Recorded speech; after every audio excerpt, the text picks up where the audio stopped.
यह ट्रस्ट कब बनाई गई और इसका स्थापना कब हुआ? यह ट्रस्ट 25 अगस्त 2021 को इसका डॉक्यूमेंट जो है तैयार किया गया। चकिया नागा बाबा का ही मठ है, जिसके अभी मठाधीश महंत श्री बालादास जी महाराज हैं। जो भी वृद्ध हैं जिनकी सेवाएं नहीं हो पा रही है घर में, उनकी सेवा इस आश्रम के माध्यम से श्री सीता कुंड धाम सेवा ट्रस्ट के सभी सदस्यों के द्वारा की जाएगी। सेवा होगा, कुछ बच्चे को कल्याण होगा, सबको कल्याण होगा। यहाँ नमस्कार, आप देख रहे हैं रियल न्यूज। मैं हूं मुकेश गौरव। अभी हम पहुंचे हैं पूर्वी चंपारण जिला के पिपरा में, जहां पे हम आए हैं सीता कुंड धाम पे। यहां एक ट्रस्ट का स्थापना हुआ है। उस ट्रस्ट के बारे में हम जानेंगे कि क्या ट्रस्ट का क्या उद्देश्य है, ट्रस्ट किस उद्देश्य से बनाया गया है, ट्रस्ट बनाने का जो उद्देश्य है उससे यहाँ के आम लोगों को क्या फ़ायदा होगा, ट्रस्ट जो बना है उसमें क्या क्या सुविधा यहाँ के लोगों को दिया जाएगा, ज़िले के लोगों को दिया जाएगा। तो आइए हम चलते हैं और बात करते हैं इस ट्रस्ट के अध्यक्ष से। अभी हमारे साथ मौजूद है इस ट्रस्ट के अध्यक्ष महंत नवीन गिरी जी। आइए हम इनसे बात करते हैं और जानते हैं कि ट्रस्ट की स्थापना कब की गई और इस ट्रस्ट का उद्देश्य क्या है। सबसे पहले आपका रियल न्यूज़ में बहुत बहुत स्वागत है।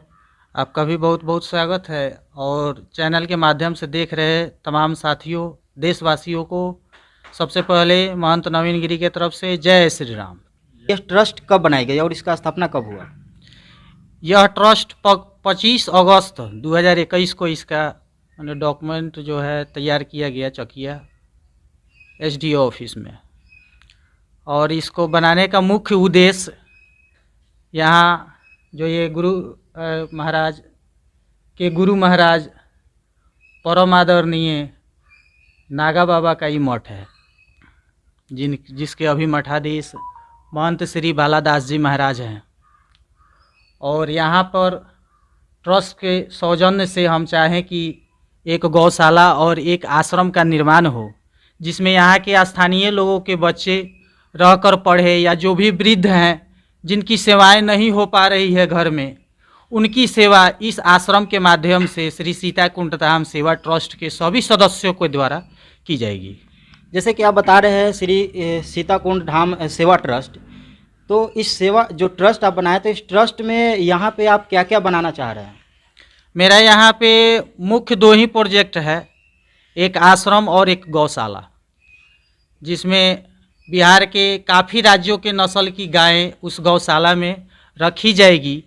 और आगे जो ये बगल में जो पड़ा हुआ है पुराना सा शेड, उसको तोड़वा कर उसमें एक 6 रूम का प्रति फ्लैट के हिसाब से 4 फ्लैट का आश्रम, जिसमें योग विद्यालय, वेद विद्यालय, संगीत विद्यालय और साथ ही साथ वृद्धा और बाल आश्रम, ये चीज़ श्री सीता कुंड धाम सेवा ट्रस्ट के माध्यम से यहाँ सुचारू रूप से चलाया जाएगा। तो जैसे आप बता रहे हैं कि यहाँ पे वेद विद्यालय और गौशाला मैंने खोला जाएगा, तो यहाँ के विशेष रूप से देखा जाए तो ये जैसे कि यहाँ के लोकल जगह है, तो यहाँ के लोगों को क्या फ़ायदा होगा? विशेष करके यहाँ के लोगों को यह फ़ायदा होगा कि जो व्यक्ति वेद की पढ़ाई करना चाहते हैं और पैसा के अभाव में अगर वो कहीं जाकर नहीं पढ़ सकते हैं, तो उनको निःशुल्क शिक्षा हमारे ट्रस्ट के माध्यम से दिया जाएगा। ट्रस्ट में जो प्रोजेक्ट है उसको चलाने के लिए काफ़ी सारे उसमें कर्मचारियों की भी आवश्यकता पड़ेगी, जो कि यथाशक्ति आवश्यकता। अच्छा, एक चीज़ के लिए हम यहाँ पे आपको रोकते हैं। जैसे कि आप कह रहे हैं कि ट्रस्ट में कर्मचारियों की ज़रूरत है आपको, तो अभी ट्रस्ट में आपके टोटल मेंबर कितने हैं? अभी मेरे ट्रस्ट के टोटल मेंबर 5 है। यानी किस किस पोस्ट पे ट्रस्ट में अभी मेंबर है? अभी अध्यक्ष है, उपाध्यक्ष है, सचिव है और कोषाध्यक्ष है, सदस्य है। जैसे आप बता रहे हैं कि गौशाला खुलेगा, यहाँ पे वेद विद्यालय और वृद्धा आश्रम के बारे में बता रहे हैं, तो उसमें विशेष रूप से क्या लोगों को सहयोग मिल सकता है, और ये यहाँ पे वो सब चीज़ कब से चालू होने वाला है? इसका तो निर्माण कुछ ही दिनों के बाद में शुरू होगा, क्योंकि जिस टाइप से फंडिंग डोनेशन का सिस्टम आएगा उस तरह से धीरे धीरे काम होगा। और रहा बात यहाँ के स्थानीय लोगों को, तो उसको चलाने के लिए कुछ कर्मचारी की भी हमें आवश्यकता पड़ेगी, जैसे गौशाला में गाय को खिलाने के लिए, दूध दूहने, इस सब के लिए। तो उसके लिए कुछ लोगों की, यहाँ के स्थानीय लोगों को उसके लिए नियुक्त किया जाएगा। साथ ही साथ यहाँ के स्थानीय बच्चों को निःशुल्क उस आश्रम के माध्यम से शिक्षा, रहने के लिए भोजन और कपड़े का व्यवस्था श्री सीताकुंड धाम सेवा ट्रस्ट के माध्यम से मिलेगा। निःशुल्क शिक्षा, निःशुल्क सेवा, निःशुल्क संस्कार, नॉन प्रॉफिट ट्रस्ट ही है। इसमें जो भी आपको मिलेगा सेवा वो सब निःशुल्क ही मिलेगा। साथ यहाँ पे एक बाबा है, हम इनसे भी बात करते हैं और जानते हैं कि जो ट्रस्ट की स्थापना की गई है उसको लेकर, ट्रस्ट को लेकर इनके मन में विचार क्या चल रहा है। तो बाबा एक चीज़ बताइए, जैसे कि सीताकुंड सेवाधाम ट्रस्ट का स्थापना किया गया है, उसको आप किस रूप में देख रहे हैं? देखिए, अच्छा चीज़ है। हमारे ये सनातन धर्म के जो मठ मंदिर होते हैं, ये शिक्षा, स्वास्थ्य और संस्कार की धुरी हुआ करते हैं।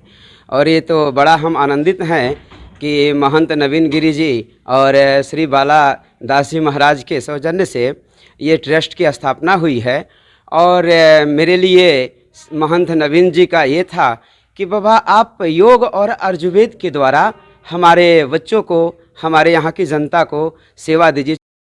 अभी हमारे साथ है इस मठ के मठाधीश बाला दास जी हैं। इनसे बात करते हैं और जानते हैं कि जो यहाँ पे जो मठ जो ट्रस्ट बन रहा है, ट्रस्ट के माध्यम से जो गौशाला खुलेगा, गौशाला जो बनेगा, उसके बाद में जो यहाँ पे योग विद्यालय का जो बनने का बात नवीन गिरी जी अध्यक्ष जो हैं ट्रस्ट के, वो बताए हैं। तो इनसे हम बात करते हैं और जानते हैं कि इन्होंने क्या सोच करके यहाँ पे ट्रस्ट, गौशाला और उसके बाद में वेद विद्यालय बनवाने का जो संकल्प लिया है, उससे क्या सोच करके इन्होंने किया? मैंने प्राचीन युग का स्थान है हमारे बाबा गुरु नागा बाबा का, श्री पंचायती अखाड़ा बड़ा उदासीन। अब जो है बहुत पुरानी मोट है, ध्वस्त हो चल रहे है। तो हम लोग सोचे कि ट्रस्ट में कर दिया जाए, जो इसका जीर्णोद्धार हो जाए बढ़िया से, और विद्यालय चलने लगे, योगा अभ्यास चलने लगे, आयुर्वेद चलने लगे, इससे गौशाला चलने लगे, इससे सबको कल्याण होगा। और क्या, जैसे कि आप बता रहे हैं कि ये ट्रस्ट अपना बनाया गया है कि गवर्नमेंट का ट्रस्ट है? नहीं, अपना बनाया गया है ट्रस्ट, हमारा निजी ट्रस्ट है। निजी ट्रस्ट है। तो जैसे कि आप गौशाला जो यहाँ बनेगा, तो इस जो मठ है इसमें कितना टोटल ज़मीन होगा लगभग? हाँ, क्रमशः है 4-5 बीघा, 4 बीघा। अच्छा, 4-5 बीघा ज़मीन है। उसी ज़मीन में ये सब काम होना निश्चित हुआ है? इसी जमीन में सब निश्चित हुआ है बनाने का। विद्यालय ये सब का बन जाएंगे, इसी के अंदर सेवा होगा, कुछ बच्चे को कल्याण होगा, सबको कल्याण होगा यहाँ। इसीलिए हम लोग सोचे जे इसको उत्थान किया जाए।